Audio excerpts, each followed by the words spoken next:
Clock will call the Marathon County Board of Supervisors to order, please. Please rise and we'll recite the Pledge of Allegiance. Immediately following that, please remain standing because that will be, after the Pledge of Allegiance will be a moment of reflection. I pledge allegiance to the flag of the United States of America and to the republic for which it stands, one nation, under God, indivisible, with liberty and justice for all.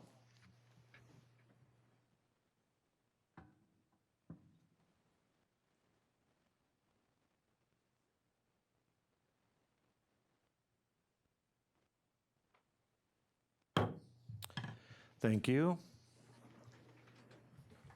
We will have the reading of the notice, please. The adjourned organizational meeting of the Marathon County Board of Supervisors, composed of 38 members, will convene at the Marathon County Courthouse, Assembly Room, 500 Forest Street, Wausau, on Tuesday, October 22nd at 7:30 p.m. The agenda was duly signed and posted. Thank you. And I would like to request of everyone to please silence their cell phones or put them on vibrate as to not to be an interruption for the meeting. And we will proceed to roll call. I would request that all supervisors please sign in.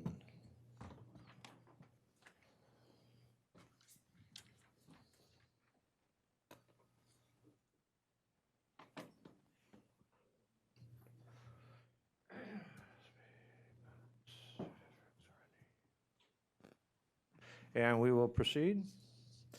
And I would like to welcome all of the visitors that we have here with us this evening. We have a full house, and so it's great to see all of the individuals taking interest in the county. And so we will proceed with an education presentations and/or reports, and that's item B7, the Sheriff's Department Life Saving Awards. So I'd invite the Sheriff, Scott Parks, to the podium, please.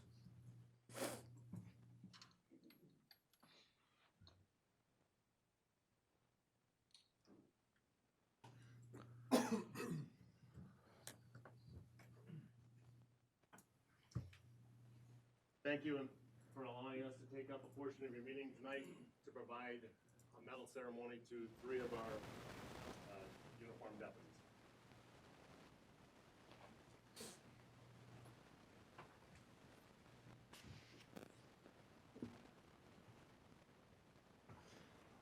On the agenda, it indicates that this will be a Sheriff's Department Life Saving Award. In reality, it's going to be Life Saving Awards for one of our deputies, a Valor Award for another one of our deputies, and the highest award that I can possibly bestow on any one of our personnel, the Sheriff's Medal of Honor. We're going to start with the Life Saving Award.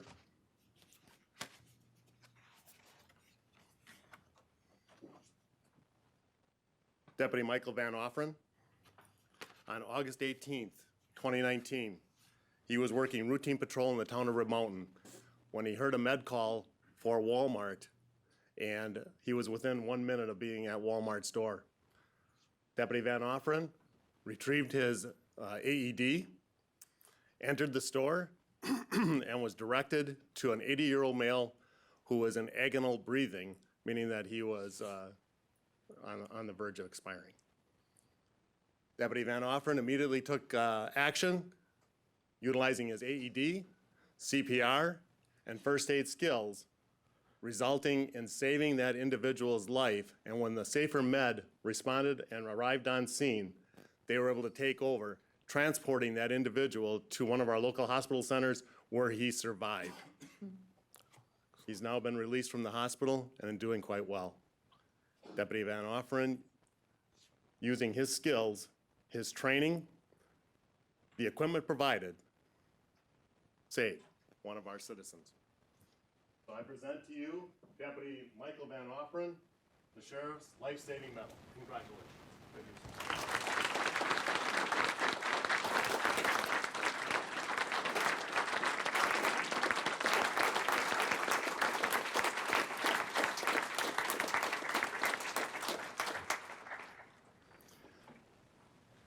The next 2 are at the same event. I present to you Lieutenant Stephen Denovi, and next to him, Deputy Russell Gage.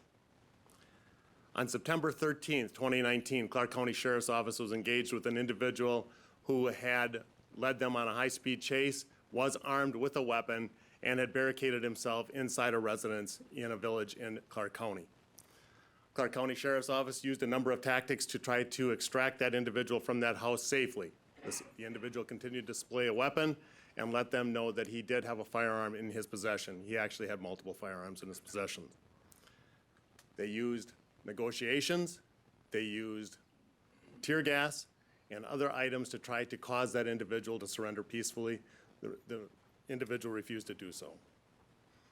They sent a tactical team up to the door to try to make physical contact with the individual to result in that individual surrendering.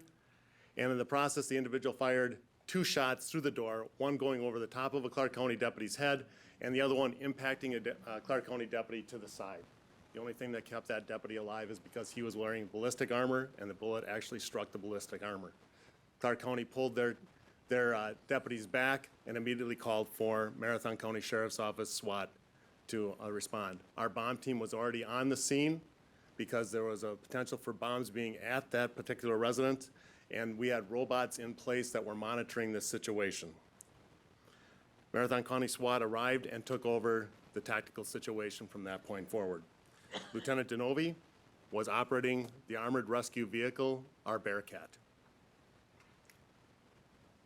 Deputy Russell Gage was in the turret of that vehicle, providing overwatch and also providing lethal response if it was necessary for any officers that we were in the process of moving in order to take over those perimeter positions. Lieutenant DeNovi continued to use that vehicle to safely deliver other tactical officers to their perimeter positions, and also to engage the subject to let them, to try to cause this individual to surrender peacefully. Utilizing that vehicle, the window was already damaged. We started to continue to do damage to that window in order to eliminate some of his concealment, and at the same time allow greater communications with him. As the Bearcat, or our armored response vehicle, started to open up that window more, the subject inside fired rounds at the Bearcat, striking the windshield on the driver's side in about the same area where Deputy or Lieutenant DeNovi's head would have been. So I want to stop the story right here. I want to tell you I am extremely grateful and thankful to those county board members that are still on this county board who provided us the funds to buy that tactical vehicle, because without that, I would be standing up here telling you I lost the deputy that day. And instead, he still's with us, and thank God for that. DeNovi continued to maintain his position utilizing that vehicle to provide cover for other officers that are present. Deputy Russell Gage observed where that subject was, engaged the subject, firing upon him and eliminating the threat.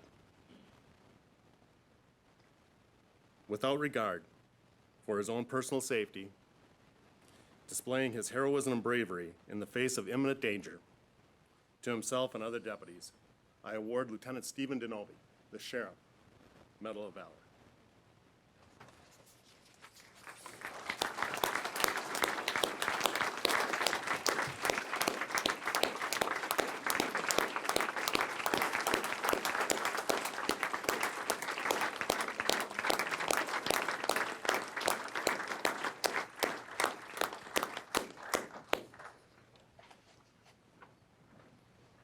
Before I go to Russ, I just want to leave you with one other comment.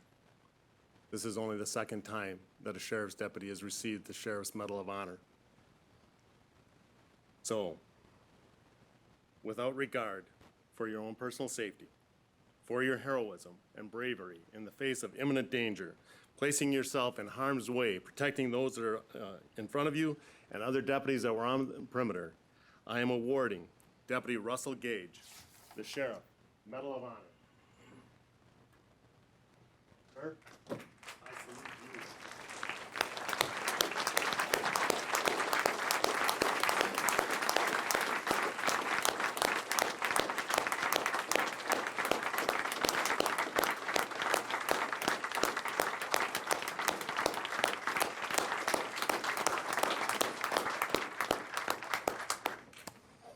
Thank you very much for allowing us to take your time tonight. Well, thank you, Sheriff, and I want to, on behalf of the board, express our sincere thank you to the Sheriff's Department, and especially these individuals for going above and beyond and providing the safety to the citizens of Marathon County in spite of and risk their own selves. It is nothing but an absolute pleasure to have you individuals serving this community. Thank you.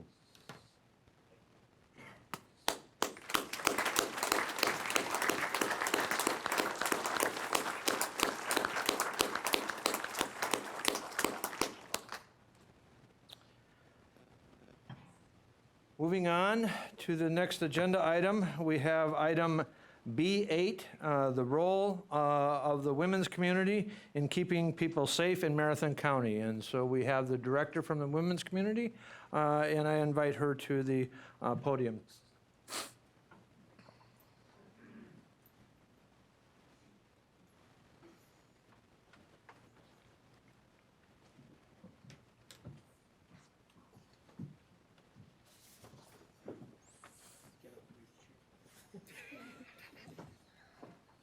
Good evening. Thank you very much for an opportunity for us to address you with an important issue on how the women's community provides life-saving services to the citizens of Marathon County. I have with me 3 board members from the Women's Community Board: Pat Heyer, who is our immediate past president; Ku Yang, who is our treasurer, and some of you might recognize this guy, Lee Peak, who is a member at large. I'd also like to recognize a number of other people who are here to show support for the women's community: our volunteers, community supporters, business partners, staff, friends. People are concerned about our ability to continue to provide services in Marathon County. Several years ago, the federal government wanted to determine whether or not services like that women's community provides were useful. So they actually hired a research team to research domestic abuse services throughout the country. And that research revealed that, in fact, our services are very useful. And what they learned was that the more contacts a victim has with the domestic abuse agency, the better their ability to plan for their safety. And they also learned through this research that the more contacts a victim has with a domestic abuse agency, the more connection they have to their community and the more they're able to understand community resources that can help them plan for their safety. This is critically important to understand because abusers use an isolation tactic, convincing their partners that they're not part of a community, that they're alone. So we want to make sure that people know they are part of this community. As a result of this research, we are required to collect information on these 2 data points and report it to our Department of Children and Services, Family Services every year through our state grant. We do that through surveys. And in those surveys, we ask some other questions because we want to know that we're meeting the needs of people that we're serving. We want to know what victims need from us. So one of the things we ask, is there any comments you would like people to know? And here are some things that they've said. I feel now that I can ask for help. Before I felt very ashamed, as if it was my fault. All I can say is, thank you for making me feel I am no longer alone. The women's community has given me the strength to get my life back together. The staff in the community help you clear your head and begin to move forward to a safer future.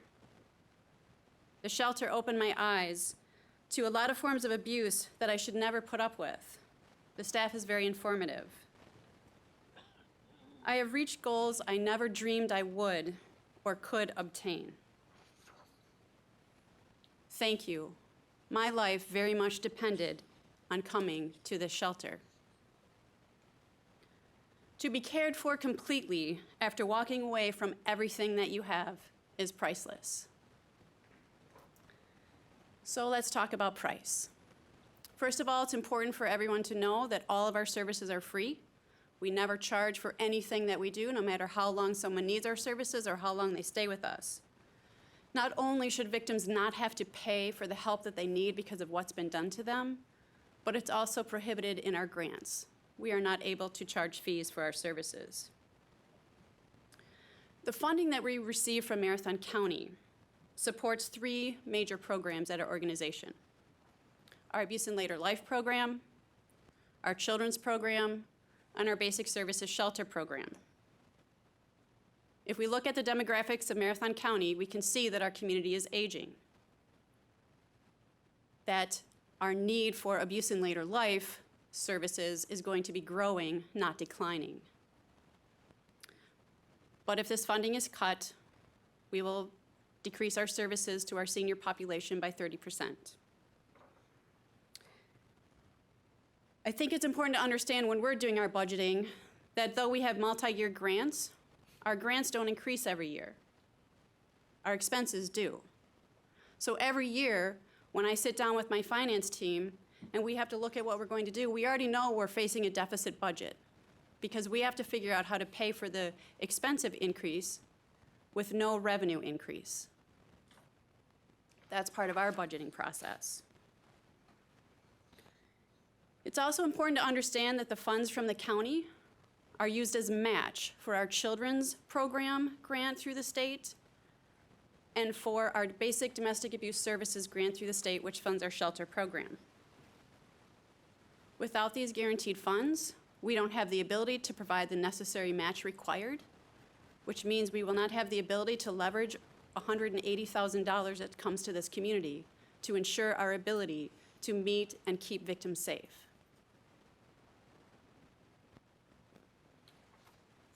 Our children's program is specialized. It provides us an opportunity for one adult to focus solely on children. You're concerned about adverse childhood experiences? Kids who live in our shelter are living an adverse experience. Our children's programs gives them an opportunity to have a stable person in their life, a healthy individual who can help model that abuse is not okay and there are different ways, and connect to them and help them mitigate the adverse effects of living in a violent home and the tough way of living in a shelter. The funds are also support and match our basic services grant, which is our shelter program. Without that, we will not be able to cover our shelter 24 hours a day. We're a 24-hour operation. We respond to on-call 24 hours a day. We have a support line 24 hours a day. We have a human being who is available to respond to the needs of people living in our facility 24 hours a day. If we're not able to get our basic services grant because we don't have the guaranteed match, we're gonna have to close our doors some nights because we won't have the funds to keep our doors open. So that's the fiscal side. That's the dollars. Well, let's think about what this impact will have on actual community safety. Of course, you're all aware that 2 of the overarching goals of the strategic plan of Marathon County are our healthiest and safest communities. The women's community has very similar goals. You can find all kinds of information about the negative health effects of domestic violence and sexual assault. The cost for health care, the cost of wages when victims can't go to work, the costs of substance abuse when victims need to medicate themselves to endure the pain. We are all well aware of how negatively this abuse impacts people's health. Our intervention services help mitigate that impact. We help mitigate the long-term consequences that victims have and get them connected to resources for better health. Most importantly, we provide safety. I'd like you to think for a minute about what you think the price of a life is. It's really very hard to quantify the price of prevention. We don't know for sure how many lives we save every year. Unfortunately, we can look at what it costs when we have death. In my 20-year tenure, I have seen this community go through 16 deaths related to domestic violence. If you look back over the budget at what that costs this community, The cost is high. What it costs to investigate these crimes, what it costs to prosecute people who choose to murder. We can't, however, put a price on the emotional toll that takes on our families, that takes on our community, the long-term effects of loved ones who now are missing their daughter, their mother, their sister, their aunt. This is life and death work, advocating for victims of abuse, and we have prevented death. I'm thinking of a case 2 weeks ago. Law enforcement called. They couldn't locate a suspect, and they called to see if we had room in our shelter because they didn't want the victim to stay in her home. They knew she was not safe there until they could apprehend the suspect. Unfortunately, we were full, which we commonly are. But this is a critical situation, and we knew we needed to get this woman safety. So we secretly put her in a hotel, kept her safe until law enforcement could apprehend the suspect and she could return home safely, and we didn't have to worry about her being killed. I think of another time in the wee hours of the morning when an advocate drove to the agency before the sun came up to sneak a victim into her car, to drive her several counties away to another shelter because that woman's husband was stalking her. He always found her, he knew where she was, and the only way that we could prevent him from killing her was to get her out of this community. Those are 2 lives I know we saved. There are many other similar stories. While I cannot be absolutely sure how many deaths we prevent, I could say with some confidence, probably at least 2 a year. And that doesn't account for the numerous suicides that we also prevent. Serving survivors of lifelong trauma, we frequently deal with survivors who are tired of hurting and they think that the only way out is to kill themselves. We regularly get late-night calls with people in crisis wanting the pain to end, and we are there for them, talking with them, listening to them, pleading with them, and when necessary, calling emergency personnel to keep them from dying. There is so much behind-the-scene work that the women's community does that most people are not aware of. From transporting people in the wee hours of the morning to other counties, to going to someone's home where they can't go back because it's too traumatic for them, and so we go into their home and we paint their walls for them so they can come to a fresh new place. To helping someone deliver babies in the hospital because the advocates are the only support and family that she has. That's what advocates do. And it's strange sometimes I think about when you're doing your job really well, the things that people don't know, they don't notice what you do until it's not there anymore. Kind of got me thinking about oxygen and how we breathe. It's natural, it's all around us, but imagine if we started to remove the oxygen from this room. Let's decrease it by 25%. We start to pay attention to that.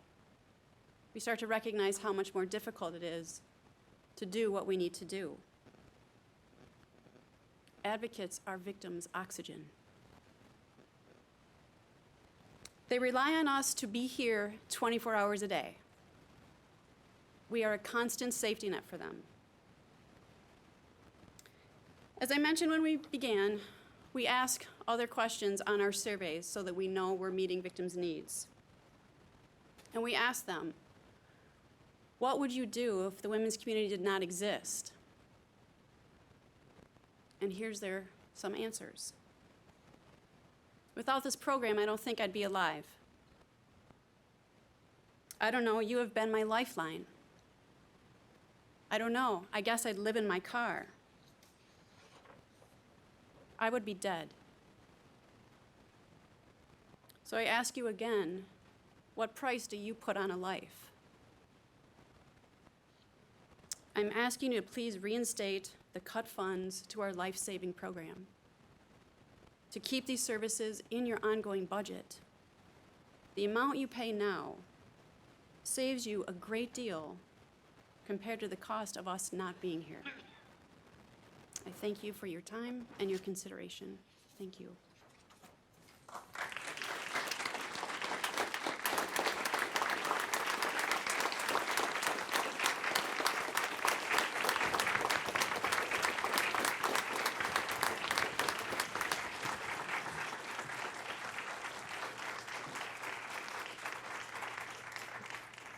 Does the board have any questions? If the director would like to answer any questions? Supervisor Robinson. So you had mentioned that the county money is used to leverage state funds. Could you elaborate on the amount of state funds that are leveraged? So we get two different grants that we use for match. One is our children's program, that we get $30,000 for that program, and the other is our basic services grant that is $168,000 and some change, just about $170,000.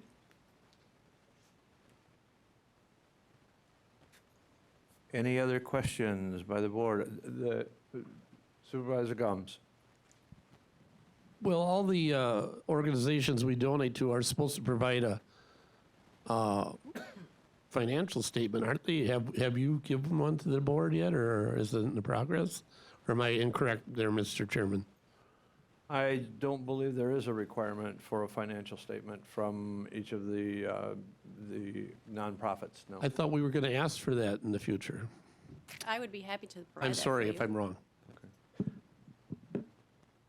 The question I have is there any opportunities for additional, the match on the grants? The county is not contributing 200 and some thousand, so how is that match paired up with the county's dollars, and what is the impact as far as the match dollars lost with the 25% scale back that the county is proposing in its budget? Sure, so it's percentage based, so our grants, depending on which grant it is, requires us to provide a percentage match.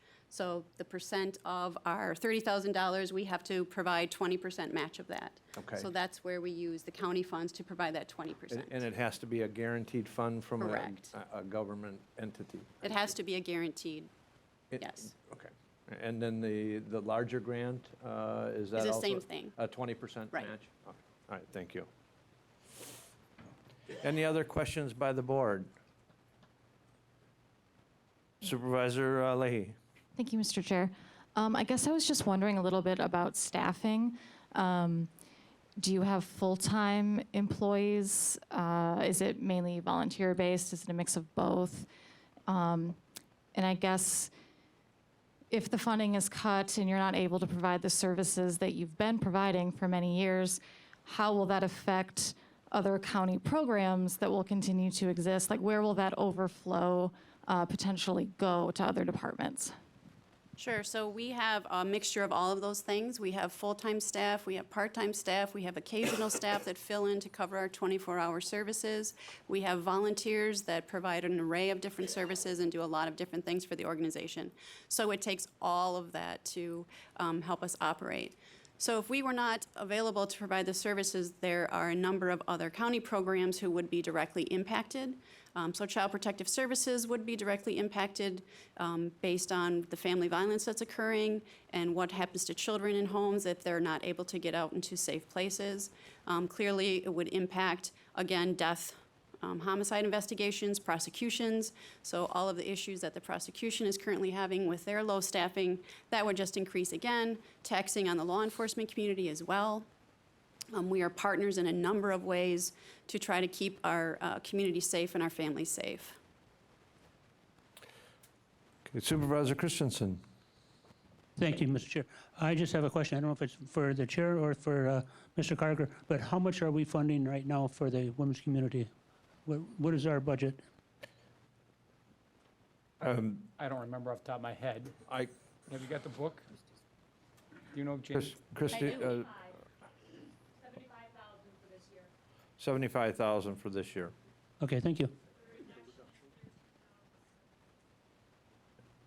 The reduction on this year is, it was, as it was proposed in the administrator's budget, was a decrease of 13,500.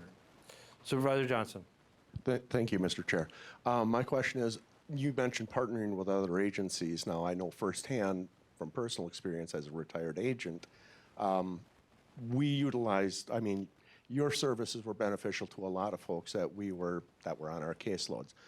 Do you partner with other agencies throughout the community? We partner with anyone who is willing to partner with us, because we are very well aware that not everyone is going to come to the women's community. So if we can make sure that people are safe wherever they disclose and that people will support survivors, that's what we want, is people to be safe. So we partner with corrections, we partner with law enforcement, all of the jurisdictions on various things. We have a domestic abuse response team where we get called and go out with an officer to a home after a domestic abuse arrest. We have a sexual assault response team where we respond with an officer to sexual assault. We respond 24 hours a day to our hospitals and partner with our SANE programs for sexual assault victims. We partner with a child advocacy center. We are the follow-up agency to provide all of the follow-up advocacy for all of the families that come through the child advocacy center. We partner with a UW campus to provide services for on-site issues that are happening on campus. We provide prevention education in the Wausau School District, so that's another partner. I think I'm forgetting a couple, but that's kind of, there's a few more. Okay, is there any other questions by the board? Any other questions by the board? All right, thank you very much. Very, very insightful. Okay, we will move on to item C. And item C9 is life and public service of Karen Kelbach. Karen Kelbach, age 66, died Sunday, September 22nd in Oklahoma. She was born July 13, 1953 to Roger and Ornell Kelbach. She is survived by her son Brandon and daughter-in-law Jenny. Karen worked as a bookkeeper for First United Methodist Church before retiring. She also served on the Wausau City Council for many years. Karen served on the Marathon County Board of Supervisors from 2004 until her resignation shortly before her death. During that time, she was on many committees, including Law Enforcement and Judiciary Committee, Public Safety Committee, and the Social Services Board. She served as Vice Chair of the Public Safety Committee and Social Services Board for several years.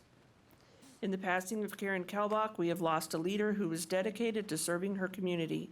She is hereby honored and remembered for her faithful public service.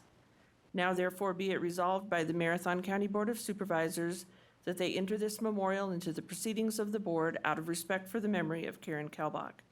A copy of this memorial shall be sent to her family with the sympathies of the board.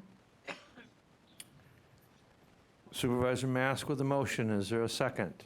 Supervisor Seiler with the second. Any discussion on the motion? Any discussion? Seeing none, we will proceed to vote.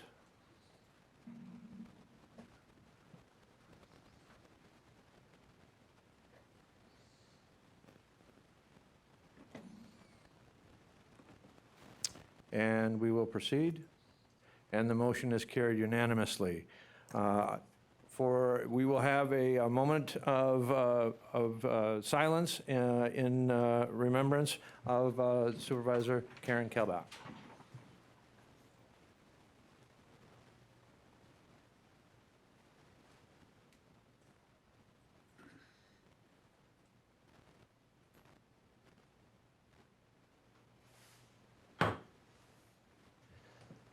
Thank you. And we will proceed to the consent agenda, item D10 through D15B. What is your pleasure? Motion by Supervisor Durham and second by Supervisor Drabek. Any discussion on the consent agenda items D10 through D15B?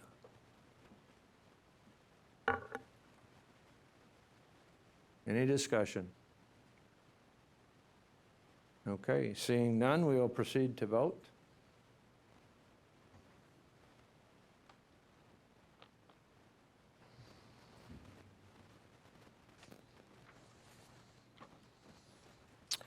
And we will proceed. And the motion is carried unanimously. Now, we are down to ordinances.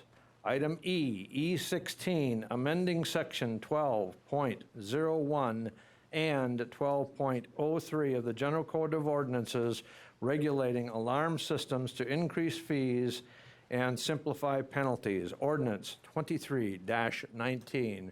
Motion by Supervisor Schaefer and second by Supervisor White. Any discussion on that agenda item? Any discussion?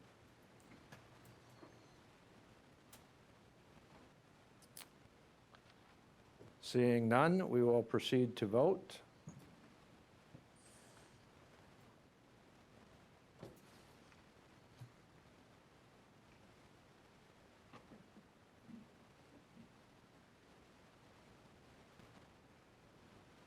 And we will proceed.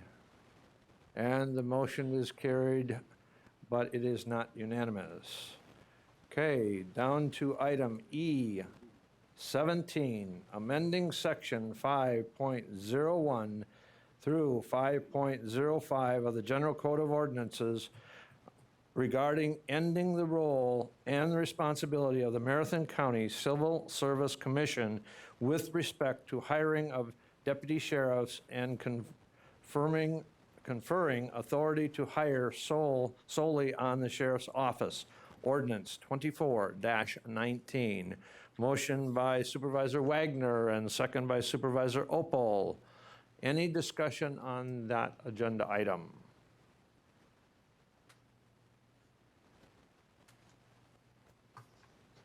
Any discussion on that agenda item? Okay, seeing none, we will proceed to vote.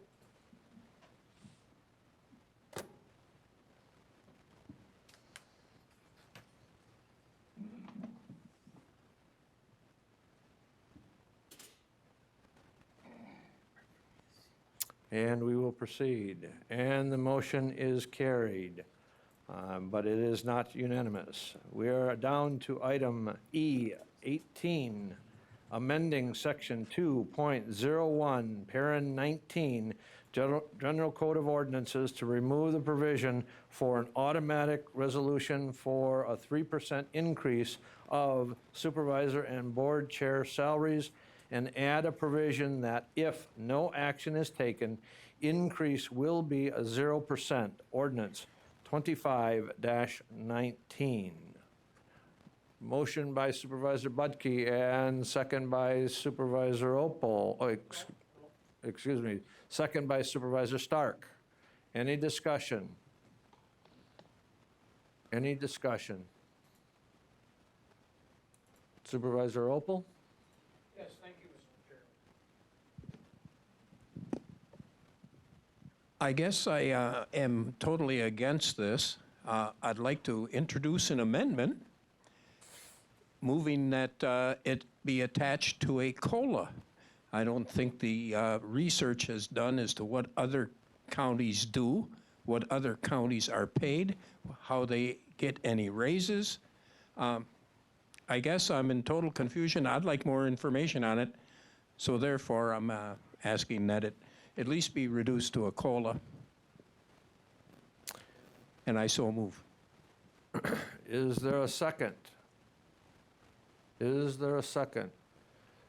Seconded by Supervisor Langenhan to amend instead of, so what you're saying is replacing the 0% with a cost of living increase. Yes. And I guess I would like some clarification on the amendment offered.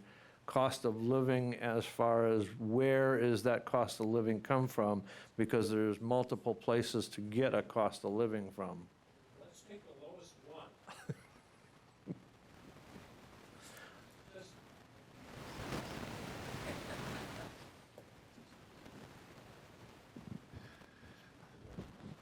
Well, okay, I'm inviting the Corp Council to address the amendment.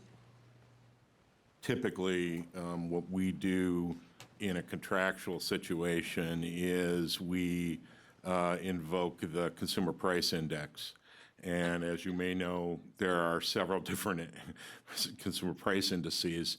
And so what we say is it shall be the average of the consumer price indices. That is how we do it when I'm drafting a contract on behalf of Marathon County. So if that would adequately reflect your, then that's what we would implement. Okay, Supervisor Schaefer. Thank you, Mr. Chairman. This 3%, if I remember right, came out of the Rules and Review Committee like 4 years ago because of all the problems we had every time you had to vote yourself a raise or not a raise. Why did not the Rules Review Committee is meeting, correct me if I'm wrong, Mr. Vice Chair, right now, I believe, why isn't it going to them to make a change?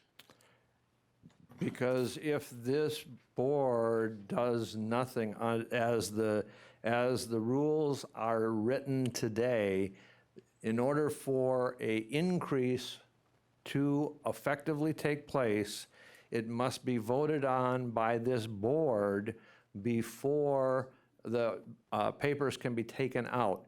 The Rules Review Committee will not be making their suggestion to this board. They will be making those suggestions and rules amendments for adoption when the new board is formed in 2020. So the Finance Committee looked at this and also felt that there was a potential problem with not voting on an automatic increase.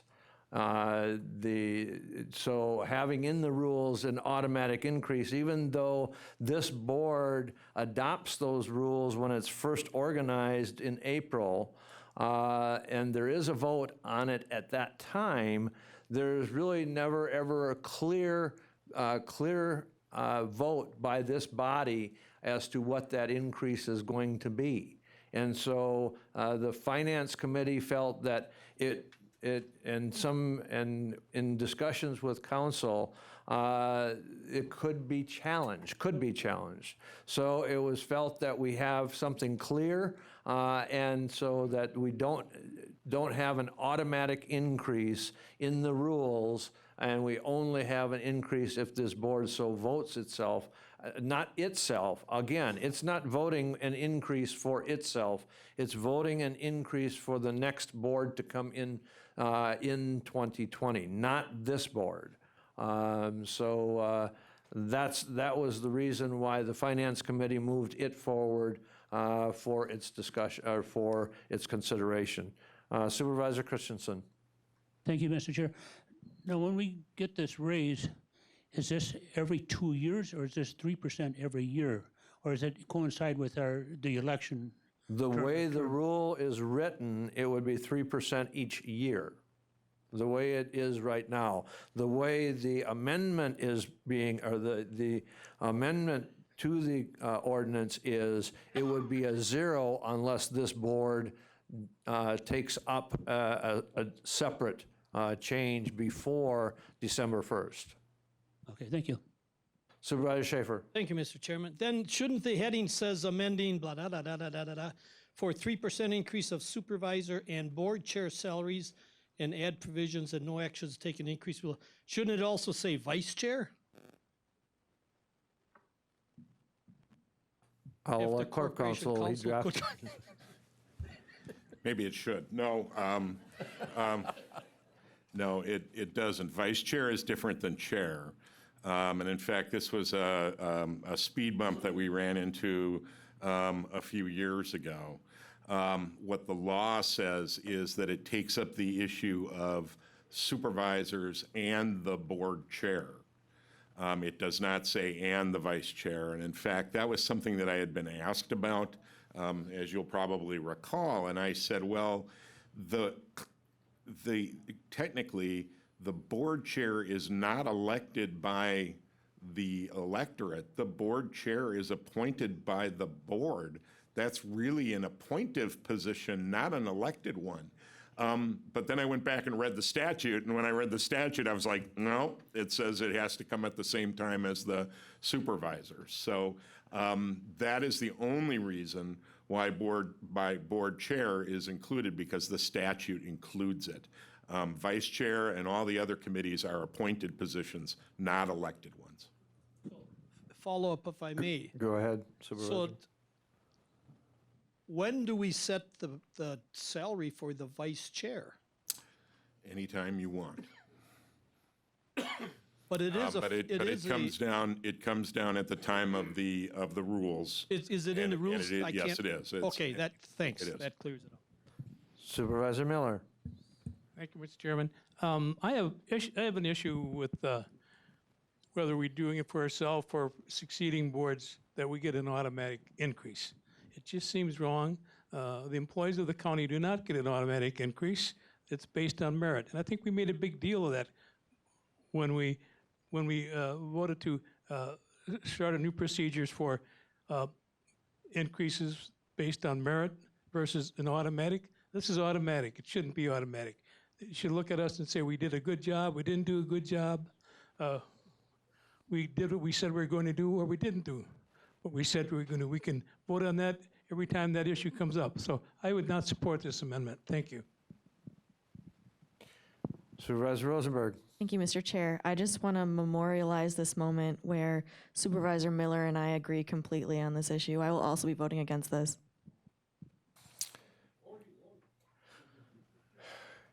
Any other discussion? Supervisor Krause. Thank you, Board Chair. I just wanted to mention, I don't think we're so different. We're elected officials. Congress votes itself a raise all the time, and it is way, way much more than 3%. Thank you.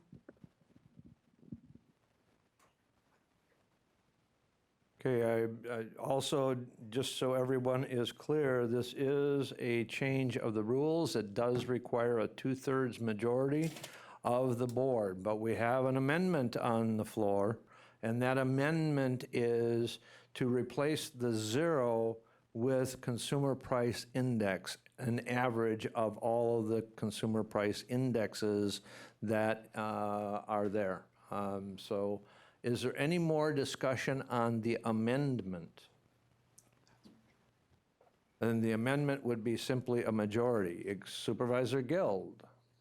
I just want to, I guess, put out some food for thought. I will be voting against the amendment today, as I do believe that, considering the current circumstances that we're facing with our budget, unfortunately, it just appears to be fiscally irresponsible for us to have the increase at this time. However, I do think it's very important that we continue to have this conversation every 2 years.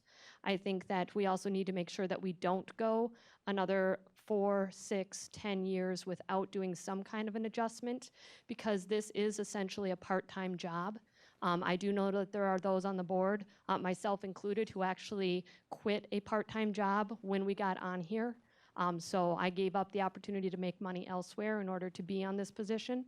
And I want to make sure that in the future, we don't end up having such a gap in the amount of money that we earn in this position that we disenfranchise the ability for other lower-income individuals who need to take that time. And we allow them to still be able to afford to join this board. So while this year I do agree that with everything else and the cuts that we're making to our nonprofits and to our employees, it would not be a responsible move. I want to make sure that I put out there the food for thought for future boards, that we can't do this every single year. Thank you. Supervisor Gomes. Mr. Chair, I was wondering if you'd ask the amender if, what if the cost of living was more than 3%? Did he want to cap it at all, or I don't know what the amendment really said. The amendment says right now that it would be the average of the consumer price index. And if that were 12, it would be a 12% increase. The way I read it, now I don't know that the consumer price index is not at anywhere close to 12, and so that wouldn't be the case. But the way it's written right now, there is no ceiling on it, and that's the amendment that's been offered. No floor And the reverse side, there's no floor either. So there's no minimum. Any further discussion on the amendment? Supervisor Krause? Yes, I'd like to mention that. I think it's difficult. I'm not sure if you think so, but it's difficult to find people that want to be on the county board. I know from several people that encouraged me to run that they had asked 50 people and nobody wanted to, and they came to me and I said, okay. So, and I don't think it's a kind of a position that a person should just take it for money. They should take it because they care about the community, because they want to be a part of the making decisions for the welfare of the people in Marathon County. Thank you. The only thing I would add is when the Finance Committee looked at this, they looked at the full budget, and they looked at the fact that we have positions and requests from departments in the Sheriff's Department, for example, the Communications Office and the Communications Channel. And this board last year set as a priority opening up of that channel, which requires 6 dispatchers. If you've had and taken the time to read the administrator's budget and the budget that the Finance Committee has moved forward to this board for a public hearing next in November, there is not 6 dispatchers, and that channel is not going to be open full time. We have unmet needs in other departments that we cannot fund with our current levy limits and the current funding sources that we have. So the Finance Committee looked at the situation and says, I think it's inappropriate when you talk about providing a 2% increase to the employees, and that's what we have done. But at the same token, we've turned around and increased their deductibles on health insurance, and so the net result in their pockets in some cases may be 0 or may in fact be negative. And so that's why the Finance Committee felt that it was unwarranted to have an automatic 3% increase, and felt that this year's in particular should be 0. And that's why they offered what they're offering.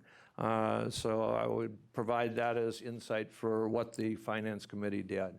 Any other discussion on the amendment that is offered?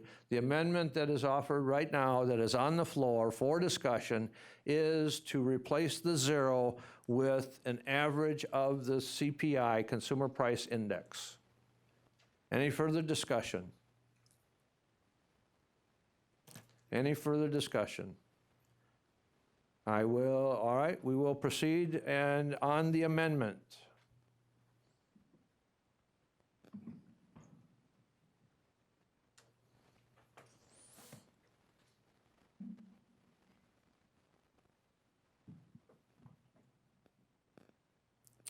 Supervisor Nutting, I know you come in late, and the amendment on the floor is we're discussing item E18, and that is there's an amendment on the floor to replace the 0% increase with a average of Consumer Price Index increase.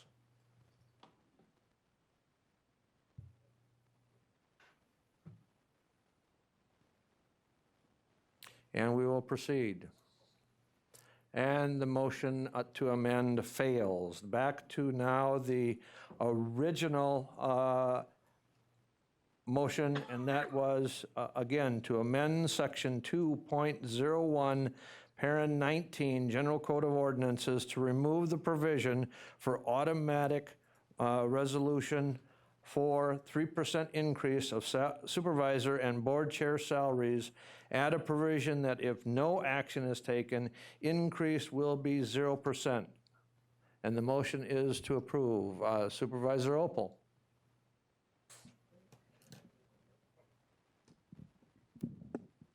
Amendment number 2. I would like to amend it to send it back to committee for a little further research as to what other counties are getting, how we sit with other counties of similar size, similar worth, and others, because I have no idea how we stand with other communities or other counties. So that would be my amendment, to send it back to committee for further review. So your motion is to refer back to the Human Resources, Finance, and Property Committee. Is there a second for that motion? A second by Supervisor Nutting. Is there any discussion on the motion to refer back to committee? Supervisor Miller? Call the question. Is there any objection to question being called? Objection has been noted. We need to vote on the motion for question being called. Is there, I first need a second.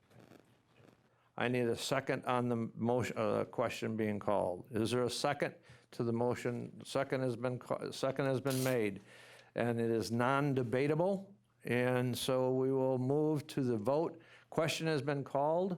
It has been seconded, and we will proceed to vote. Question, the motion before you is to end debate on the item,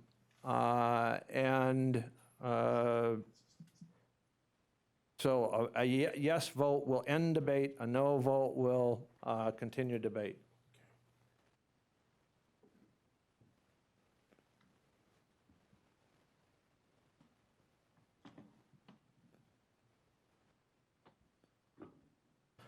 And Supervisor Miller and Supervisor Tremelling, this will be ending the debate on the amendment to refer.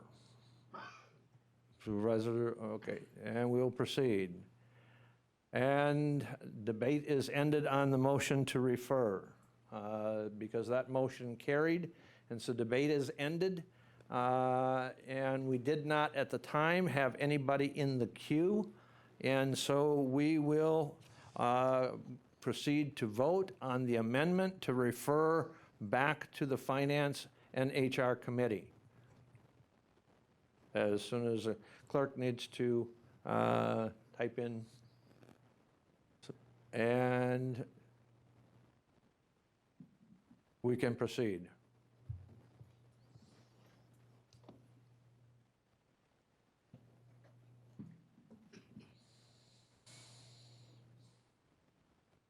And we'll proceed. And that motion fails. So we are back to the original motion, and that is as the ordinance is written in your packet. It is to end the automatic increase and substitute 0 as a increase unless this board takes action separately. Any further discussion? Supervisor Tremelling. Yes, I vote that we go back to we go to 0. We'll get to that vote in a little bit, but as that's where we're at right now. That's the motion on the floor. The motion on the floor is to change the ordinance so that the automatic 3% increase does not happen, and that if this board takes no action, that it would be a 0. And again, it does require a 2/3 majority.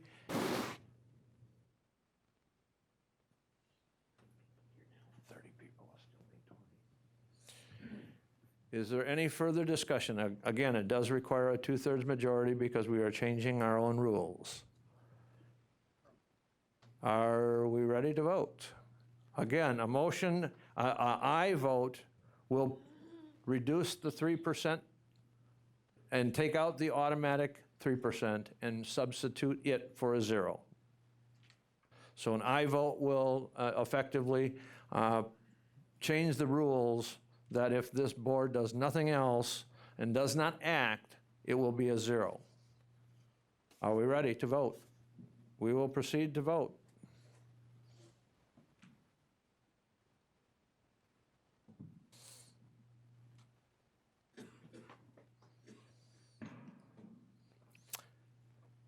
And we will proceed. And the motion is carried. The motion required 20 yeses, and we have 25. That is more than 2/3 of the people present. And we will move on to item number E19, repeal and recreating Section 5.20, General Code of Ordinances, addressing the collection fees by the Marathon County District Attorney's Office, Ordinance 26-19. Motion by Supervisor Schaefer and second by Supervisor Mask. Any discussion? Any discussion?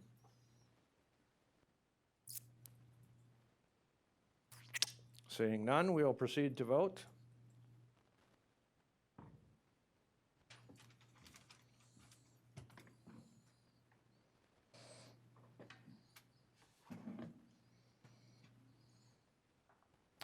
And we will proceed.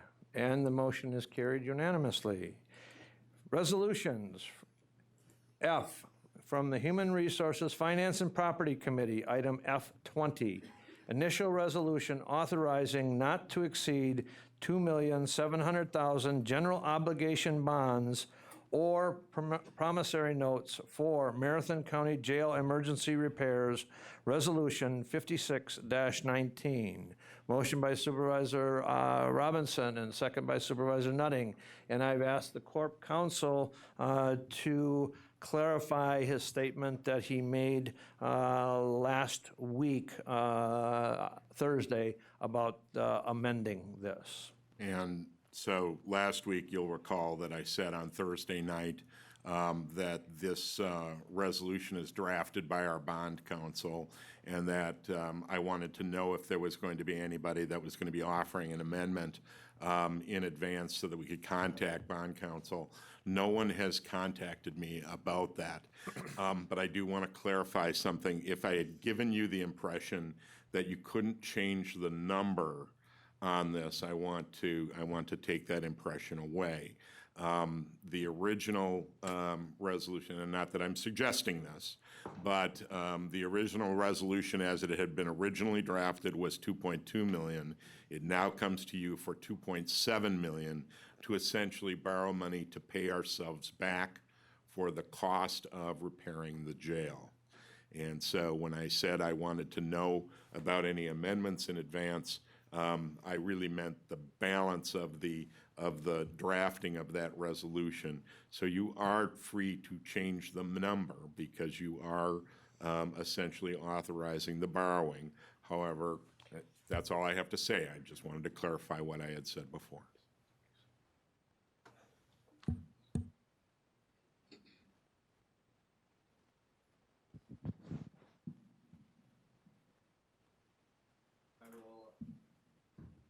Also, the other thing that I will mention is this does require a 3/4 majority vote of the board. We have 36 members seated, and therefore it does require 27 to pass. Supervisor Schaefer. Thank you. I'm not going to make an amendment, just so you know that. Thank you. Can the board have our finance director tell us what our contingency fund is at? The current year's contingency? What we have left in contingency. The amount we started with was 550,000, and you have used about 405,000. So we have about 145,000 remaining in contingency. Understand what this 2.7 million is doing. This 2.7 million is replacing the dollars that was used out of reserve to fix the jail. It is putting it back. We have used it out of our reserves that we have for and built into our financial policies that says we will have X dollars of reserve. In this case, this is putting that 2.7 million back into reserves that was used to repair the jail under capital. Follow up? Supervisor Schaefer. Well, and if that's what we're down to on a contingency, I suppose cookies at the budget hearing will be out of the question? You're probably right. Thank you. You can bring all you want, and chocolate chip's my favorite. Any discussion? Any further discussion on the resolution? Seeing none, we'll proceed to vote.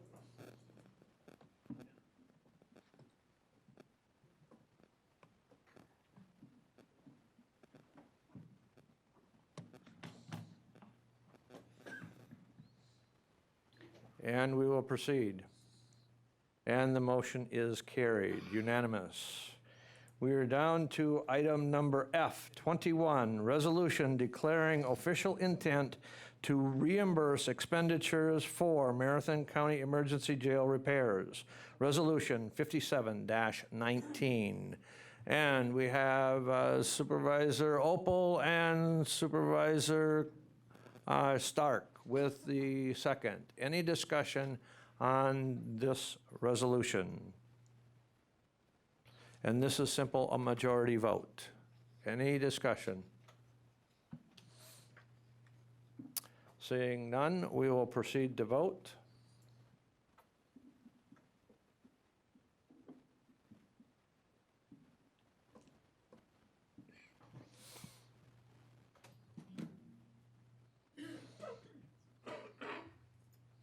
And we will proceed, and the motion is carried unanimously. And we are down to F, 22, a resolution providing for the sale of not to exceed $9,590,000 general obligation corporate purpose notes, Series 2019A, Resolution 58-19. We have motion by Supervisor Durham, and we have Supervisor Butke with the second. Any discussion? Any discussion? Supervisor Mask. Could you please explain what this means to someone who's not financially that quick in the head? Sure. The 2.7 that was just approved to Bauer is part of this $9.59 million. There's also a portion of that was authorized in a earlier resolution to provide funding for the pool.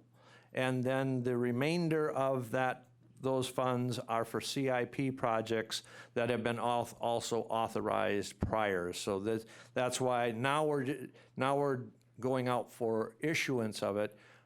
This board has already approved the other two portions of this 9.5. We just have not Bowered them yet. This authorizes us to go Bower those funds. Any further discussion? Any further discussion? Seeing none, we will proceed to vote.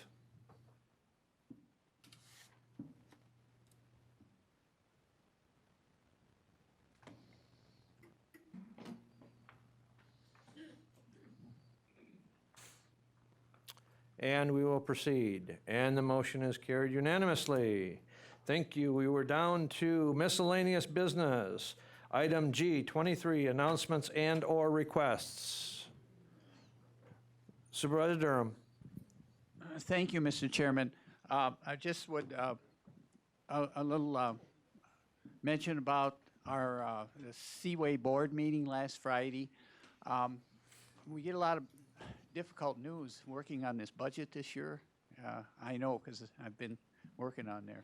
But at the airport, we're through the third quarter, and you can look this up on the airport website if you want. You can look under the board, and it has October meeting, and they have everything on that, and you can see every detail. But so far this year, just a couple that we always look for as board members, a couple of important statistics is that the employments, which are, of course, related to the PFCs, are up 18.6% for September and 14.7% for the year. And we wondered, is that just a nationwide trend or not? And I can tell you that nationwide, all the airports are not up over 10%. Nationwide, we did get a report, is it only 2%? 2 to 3, yeah. So this year, so far, we're doing very well. There are a lot of statistics in there. You could look at that. I would urge you to do it. But the other thing I would mention, there is a summary of our disbursements and revenues in there on the last page. I think it's page 58 of that packet. And the summary has us right now revenue over disbursements at $364,000 through the third quarter. Now, I don't know what that's going to end up. You know, they're always predicting a crash or another recession. But if it would work out, that might translate into over 400,000 that we would have over disbursements. Let's hope so. So right now it's working well. I say hats off to our management so far and employees at the airport. It's going very well. Thank you. Supervisor Nutting. Thank you, Mr. Chairman. My apologies for my tardy arrival. I had intended to depart from the city council meeting to get here in time, but quite a few very important subjects were on the city council agenda tonight, one being the testing at Riverside Park along the Wisconsin River, which pretty much took the oxygen out of the room. But one of the things that I wanted to mention was that we interviewed 4 very qualified candidates to replace the late Karen Kalbach on city council. Some amazing individuals, and it wasn't an easy decision. And I'm sure that if any of the ones that weren't selected were to come here and apply for that position here at the 8th District, 8th Supervisor District, you'd be well represented. We did vote in the majority to appoint former alderperson and former mayor Linda Lawrence to take Karen's position for the remainder of her term. Thank you, Mr. Chairman. Supervisor Schaefer. Thank you, Mr. Chairman. Would you have the supervisor, the right honorable gentleman from District 35, make an announcement about the Western Towns Association meeting? I believe he represents that township. Okay, we have Supervisor Langenhan. Well, if Mr. Schaefer would pay attention to most meetings, you would know that Arnie Schley usually takes that honor, but that's fine. So, Western? Gotcha. Well, Western's next Thursday night. So, but Eastern, Wednesday? Eastern's tomorrow night, though, isn't it? Yeah, Eastern's tomorrow night. Thursday night. I am happy to accommodate whatever request Supervisor Schaefer asks of me. I hope you are so happy now, Jim. Supervisor Christensen. Thank you, Mr. Chair. Schaefer, I'm glad you reminded me. We, the Eastern Towns Association is Thursday night. Lunch starts at 7 and the meeting's at 7:30, so you're all invited. Oh, this is at the town of Weston. It's at the safety building at the Public Safety Building in Right. Weston. on Mesker Street. Yep. Supervisor Geld. Thank you. I just wanted to thank my fellow supervisors for passing the proclamation for proclaiming tomorrow as Early Childhood Development Awareness Day in Marathon County. It really means a lot to a lot of people not in this room tonight that we took that step. So thank you for that. And I do hope to see some of you tomorrow evening, again at, it opens at 5:30. The documentary starts at 6 at the Westwood Conference Center. And if not, I've had a couple of you approach me with some interest in doing a documentary viewing at a different date for government officials. So I will let you know if and when we are able to make that opportunity available to you. Supervisor Krause. Thank you, Chair. I would like to question or suggest that when we appoint people, or if when they're appointed by you, Kurt Gibbs, or the administrator, that like Dr. Anderson, who had a 2-page resume, which was extremely extensive and impressive, that some of the people also, some of the other people in consideration or having been appointed, that we see their resume and qualifications before we vote on them.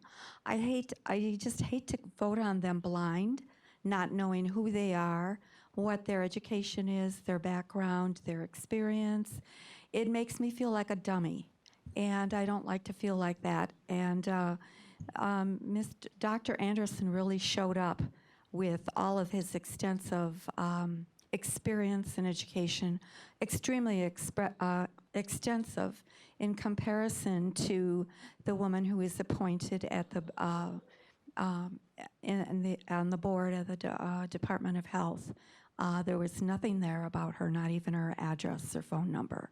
So I would like to request, if I could, or that some information be given to us about these people that we're voting on. Thank you. Okay, we'll take that under advisement. Any other announcements and/or requests? Seeing none, we are down to announcements. Signatures needed from Extension Education Economic Development, signatures needed from Public Safety, and signatures needed from Human Resources, Finance, and Property. Motion by Supervisor Langenhan and second by Supervisor Opel to adjourn. Any discussion? All those in favor of adjournment signify by saying aye. Aye. Opposed? We stand adjourned. Thank you, ladies and gentlemen.